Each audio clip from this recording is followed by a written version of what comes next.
Managing a talkative classroom can feel so exhausting, but there are some things that you can do to make your life easier and make sure that your students are engaged and learning.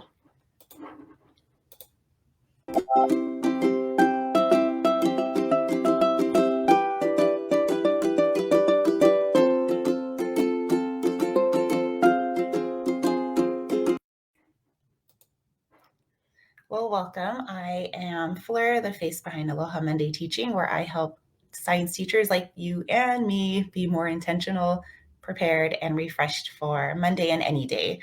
So we do our best in our classroom. So I've seen a lot of posts just on social media about classes that talk a lot. And I know we all have those classes. I know I do. And they may talk nonstop. They talk when you're instructing. They talk when you pause just to breathe and they start talking. It could be the end of the day. The classes seem to be the chattiest. They talk when they're done with a test. There's so many times that they talk nonstop. But so we're gonna figure out, I mean, is there a way to really stop all the talking? There might be, but maybe not. But there are ways that we can manage the talking, and that's what we're going to go over today. So this is based on this blog post, and everything I talk about that has links will be linked below, whether it's websites or books or anything, okay? So it'll be linked in the description. But let's go ahead and let's talk about this. So we're going to go over some classroom management, some strategies that'll help keep you sane, and some different consequences, positive and negative consequences. So first, okay, I don't know if it's ever possible to have that talkative classroom become a totally silent classroom, which in my opinion, silent classrooms are not very fun anyway. Like, I think there has to be some kind of talking. It's just the type of talking that needs to be taking place and when that talking is taking place. So here's something that this is what I think. We must accept the fact that some classes are going to be talkative no matter what we do. Our goal shifts from students just talking to productive talking. So that's kind of where I'm going to go today with our strategies. All right, so here's some classroom management types of things to do to manage a talkative class, where we'll go over seating arrangements, teaching those class expectations, and cooperative learning. So for seating arrangements, this is just an example of a seating chart. I remember a long time ago when I started teaching, it was actually in college, I think during my student teaching, we read a book by Fred Jones, Tools for Teaching. And that book has stuck with me when it comes to things like seating charts, proximity, that sort of thing. So that's where this is what I've incorporated into my classroom all these years. So if you want to check out that book, if you haven't seen it yet, he has a whole chapter just about proximity and seating arrangements. So as you know, most students that need to focus need to be closer either to you or just with minimal distractions. And that student facing forward will have less distractions than one facing another student, like face to face. So this is if you're in tables. You might not be in tables. You might just be in rows where everybody's facing forward.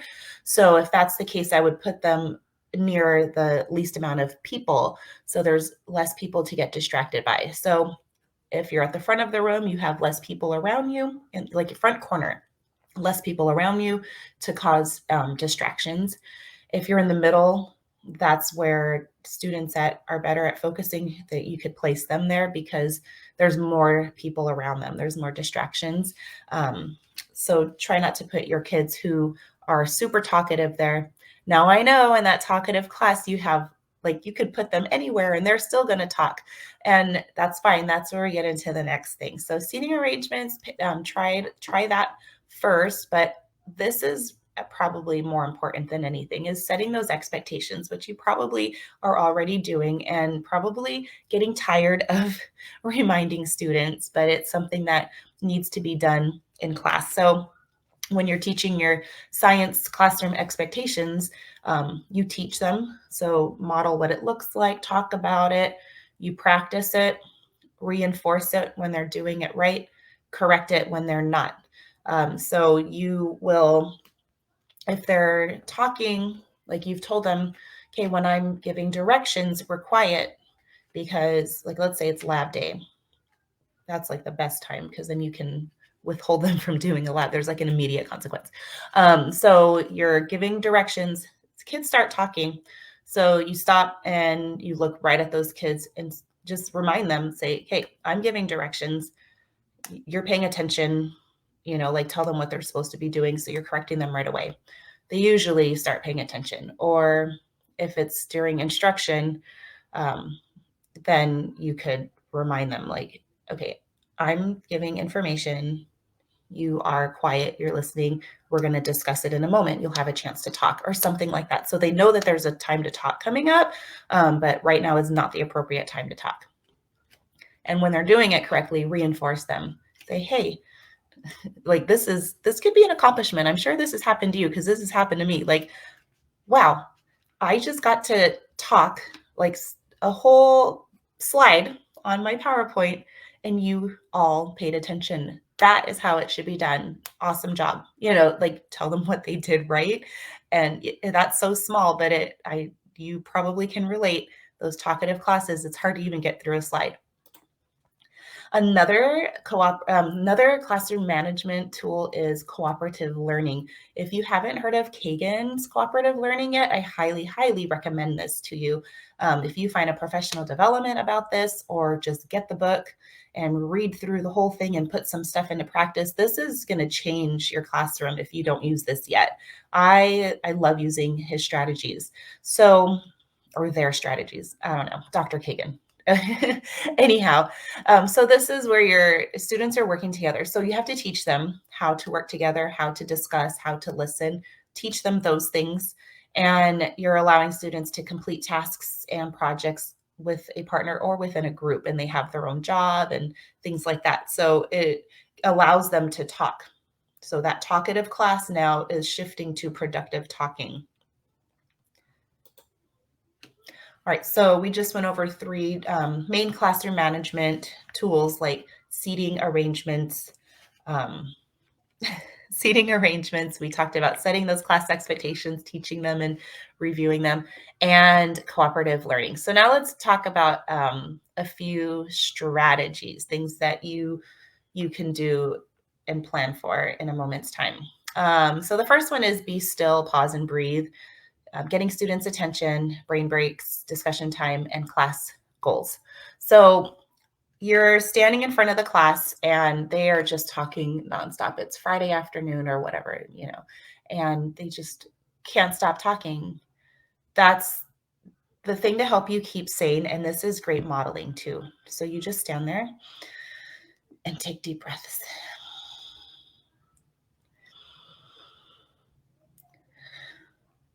Kids will catch on and they're like, oh, she needs us to be quiet. They'll start telling each other to be quiet. But then you're modeling just breathing, and then you can tell them what you're doing too. They appreciate that. And then they'll start doing it too. Like, you guys, I'm getting really frustrated because of all the talking. So I'm breathing. So I calm down. And that change, it'll help you. This is more for you, and then they see it and then they can figure out how to do it themselves. You can teach them that too. So that is my go-to when I'm just in front of the class. That helps me not get upset with them. Another strategy for managing your talkative class is having a signal to gain their attention. And I know this is something you probably already do, and this is something that needs to be taught so they know what to do when they hear this signal. You can do anything like a doorbell, ding bell, ding, chimes. Some people do chimes, call and respond, music, clapping, raising your hand, that kind of thing. So if you're instructing and you do your signal, let's say you just ding a bell, they should look at you, they should stop talking and start paying attention. If they don't, you need to review that expectation with them, and then they'll start doing that. So that's something that sometimes needs to be done every class, every time you see that talkative class, every day. Excuse me. So that's a way to get them to stop talking, and you get their attention, and then you can talk to them. Whether you're going to review that expectation and then start teaching, or if you're just going to continue teaching, or if you're giving a direction, that's up to you. Another strategy is to provide movement and brain breaks. So for that talkative class, this is good for any class, but with our talkative classes, this could be helpful because they are already talking so much. They need that time to talk, obviously, right? Because they're talking a lot. So if you add in purposeful brain breaks and things, they can move around, they can get that out of their system.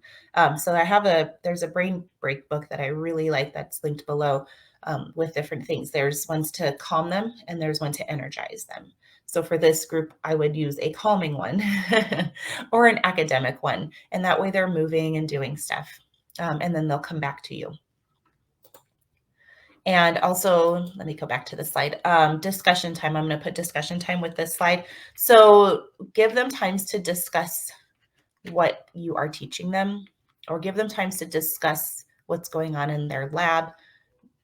That way they are doing productive talking. Now, like I mentioned earlier, they'll need to be taught these expectations, how to discuss, how to listen to each other, and then that makes it more productive. So teach them that and throw in those discussion times, because now they're talking on things that you want them to talk about.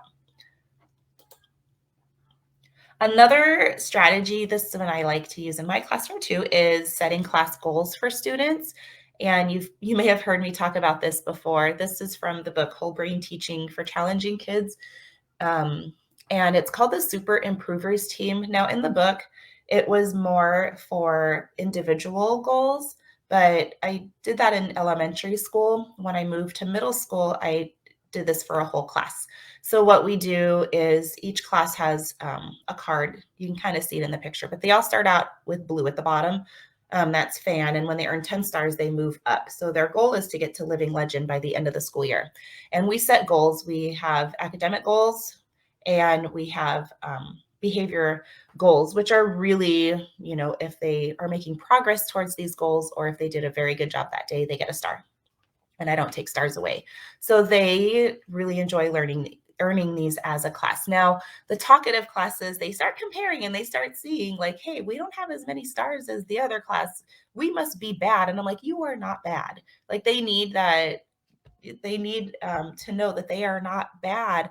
They just are talking a lot and we can fix that. Let's work towards it, and then you give them a star as often as you can just to boost them up. And then eventually they will get better. Hopefully by the end of the year, but it just depends on your class. So, and the dynamics in there, how they're all different, but this is a strategy that works really well in my classroom. All right, so we went over 5 different strategies you can do at any given moment. Just breathe. You can, let me go back to the slide so I don't mix it up. Breathe, get their attention so they stop talking, put some brain breaks in there, give them time to talk, discussion on what you're teaching them, and set some class goals and those little rewards. All right, so what are some consequences that you can give to your students? Now, remember, consequences can be good or bad, so positive or negative consequences. Now, for positive consequences, let's go through those first. So obviously praise, like telling them what they did well. Give them a star if you're doing the Super Improvers team or something along those lines. If your school is a PBIS school or something like it, give them that tangible reward. Like ours are called lead tickets. So I could give a lead ticket to students. Some teachers like to do drawings, raffles and things. So they'll collect tickets. You can give them the little roll of, red tickets that you see at a fair. So you can do any of those things and then draw their names. So there's a lot of positive consequences you can do when they are doing what you expect them to do. Now, negative consequences. So with your talkative class, you want to give them chances to correct their behavior. One thing you can do first is move their seats. I have a desk by the whiteboard. It's my refocus desk. I don't really use it too much. The kids ask to move there sometimes. I'm like, yeah, go for it. They can sit there.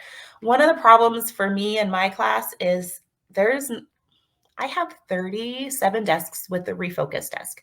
My talkative class is have 35, 36 kids in there. So I don't really have a lot of options when it comes to seats, like where to move them. So this strategy, this consequence doesn't always work well for me. Sometimes I can switch them, or if a kid is absent, I'll move them to that empty seat. But I have to figure that out almost on a daily basis when I use that consequence. The one that works really well for me is talking in the hallway. I believe that you should talk to students privately. If it's one student who is nonstop talking and ask that student, say, hey, not ask, tell, go to the hallway. I'll be right there. I'm going to talk to you. Um, so I talk to the student privately, or I'll go to their desk and kneel down and talk to them privately, because I don't like to say it out loud to the whole class, because then with those talkative classes, there's usually more behavior things in there. They start telling that student, yeah, so and so, stop talking, and then it just gets out of hand. So I do it privately, and they usually correct their behavior right away. That's the thing that works the best um, for me without further consequences. Uh, if that doesn't work, have them leave the room. If it's that bad, they need to go to whatever detention, whatever your school's policy is, because that's a disruption. They are disrupting your class, defiance, all those things. So they don't get to be in your classroom that day.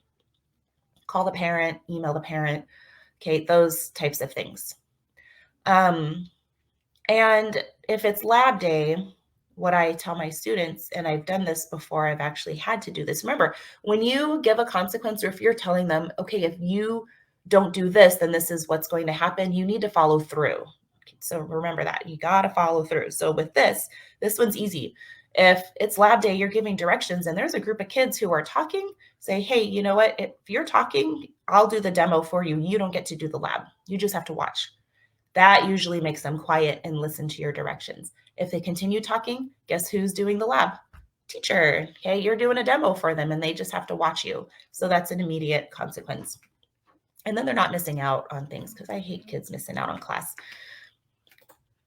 All right. So we talked about a lot of things. We talked about different classroom management tools that you can use in your classroom for these talkative classes. And they can work for any class, of course. And some strategies that are quick that you can do in your class to calm down the talking or to get their attention.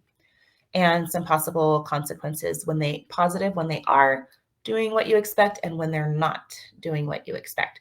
So here's what you're going to do now for you. Think of your talkative class or classes. What do you do now that's working? So what is working for you? Do more of that. What will you try so your students are more focused and engaged? Maybe if you're trying to get them to be silent, it's frustrating because I don't know that it's possible that they can be silent when you want them to be. Maybe just during testing, and that's going to be their silent time. But so maybe shift and see what you can do a little differently so that your students are more focused and engaged, and switch that talking from talking to productive talking in your class. And just obviously, if they need to be respectful and all of that. So I'm not saying that they shouldn't, that it's okay for them to talk when you're talking. No, I'm not saying that. I'm just saying, follow through on your expectations and consequences, and, do that, and just accept the fact that they may never stop. They may never be that silent, compliant class. And there's other things you can do to make it work for you and work for them. So they're learning. So I hope that challenges you today, and I hope it kind of shifts your thinking a little bit too. If you're getting discouraged, just kind of gives you hope, like, okay, I can do that, because we got to do what's best for kids too, and us. All right. So while you're at it, check out these videos, and I will talk to you later. Thank you.